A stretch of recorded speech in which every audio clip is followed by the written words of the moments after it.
Ibnu Taimiyah sendiri, yaitu imam besar Wahabi, padahal mengharamkan pergi ke tempat ibadah kafir dalam kitabnya Iqtida' Shiratil Mustaqim. Yang anehnya, kok bisa Ustadz Wahabi ini jadi rileks atau tenang jiwanya dengan memasuki tempat-tempat seperti yang di dalamnya terdapat orang-orang bermaksiat kepada Allah dan berbuat syirik kepada Allah dan merendahkan Allah. Kalau anda benar-benar muslim, harusnya anda refreshing ke tempat-tempat islami, mas. Bismillahirrahmanirrahim. Assalamualaikum warahmatullahi wabarakatuh. Hamdan wa syukran lillah, salatan wa salaman ala rasulillah wa ala alihi wa ashabihi wa mawalah, amma ba'du. Baik sobat Duarul yang dirahmati Allah, ada satu video perjalanan Ustadz Wahabi menuju tembok ratapan Yahudi. Tapi saya nggak tahu saudara ngapain Wahabi ini ke situ. Apa mau jumpa saudaranya atau apa gitu? Mungkin mau tanda tangan perpanjangan kontrak kali ya saudara-saudara. Ya sudahlah. Yang mau saya katakan adalah Wahabi mengharamkan orang lain bepergian ke tempat-tempat bersejarah atau ke makam-makam wali, tapi dia sendiri malah pergi ke tempat ibadahnya kaum Yahudi.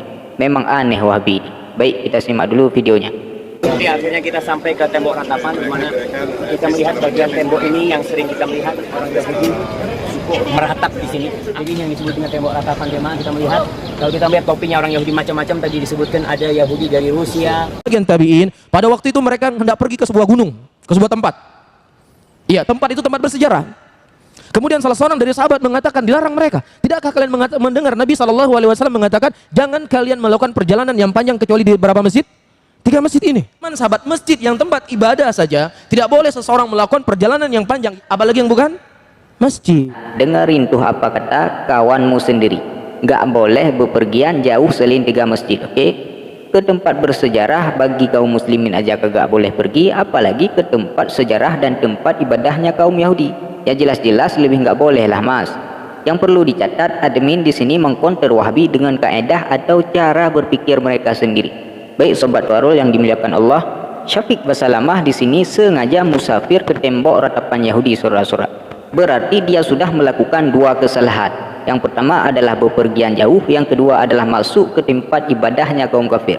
Ibnu Taimiyah sendiri, yaitu imam besar Wahabi, padahal mengharamkan pergi ke tempat ibadah kafir dalam kitabnya Iqtida' Shiratil Mustaqim halaman 455 juz 1 dan juga Fatwa Lajnah Daimah juz 2 halaman 76 sampai 77. Ibnu Taimiyah melarang pergi ke tempat ibadah kaum musyrikin karena di situ terdapat banyak keburukan. Lalu beliau menyebutkan dalil yang diriwayatkan oleh Al-Baihaqi dengan sanad yang sahih dari Umar radhiyallahu anhu bahwa ia berkata, wala tadkhulu 'alal musyrikina fi kana'isihim wa ma'abidihim fa inna sukhata tanzilu 'alaihim. Janganlah kalian masuk kepada orang-orang musyrik di gereja-gereja dan tempat-tempat ibadah mereka, karena kemurkaan Allah turun kepada mereka. Nah, berdasarkan hadis inilah Ibnu Taimiyah mengharamkan pergi ke tempat ibadah kafir. Tahu-tahunya pengikutnya malah sengaja ke tempat ibadah kafir demi konten dan bertemu saudaranya. Ya salam, ayo buktiin dong kalau memang kalian benar-benar pengikut Quran dan Sunnah. Fatwa yang kedua dari Syekh Abdurrahman bin Nasir Al-Bara Al-Wahabi ketika ditanya hukum pergi ke tempat ibadahnya kafir.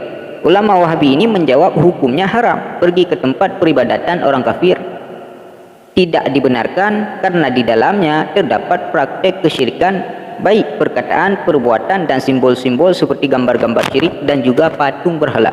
Maka menurutnya juga tidak boleh masuk ke sana dalam rangka sekedar melihat-lihat dan jalan-jalan, karena semua ini termasuk az-zur yang disebutkan dalam firman Allah, walladzina la yashhaduna az-zur wa idza marru bil lagwi marru kiraman.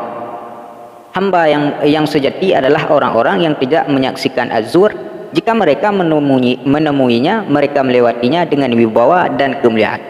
Dan firman Allah Subhanahu wa taala, fajtinabur rijsa minal ausan, maka jauhilah olehmu berhala-berhala yang najis itu, dan jauhilah perkataan azur dengan ikhlas kepada Allah, tidak mempersekutukan sesuatu dengan Dia. Nah, jadi jelas-jelas Al-Qur'an dan hadis mengharamkan secara mutlak ya saudara-saudara.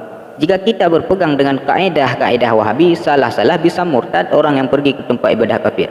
Kok bisa? Yang anehnya, kok bisa Ustadz Wahabi ini jadi rileks atau tenang jiwanya dengan memasuki tempat-tempat seperti yang di dalamnya terdapat orang-orang bermaksiat kepada Allah dan berbuat syirik kepada Allah dan merendahkan Allah. Kalau anda benar-benar muslim, harusnya anda refreshing ke tempat-tempat islami mas, bukan ke tempat Yahudi. Berarti anda tenang atau senang ke tempat mereka, di dalamnya adalah orang-orang yang menyekutukan Allah.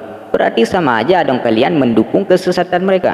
Lahong anda saja jadi tenang dan senang ke tembok retapan Yahudi. Wahabi ini memang begini saudara-saudara, keras terhadap kaum muslimin, namun bermesraan bahkan bersaudara dengan orang-orang kafir saudara.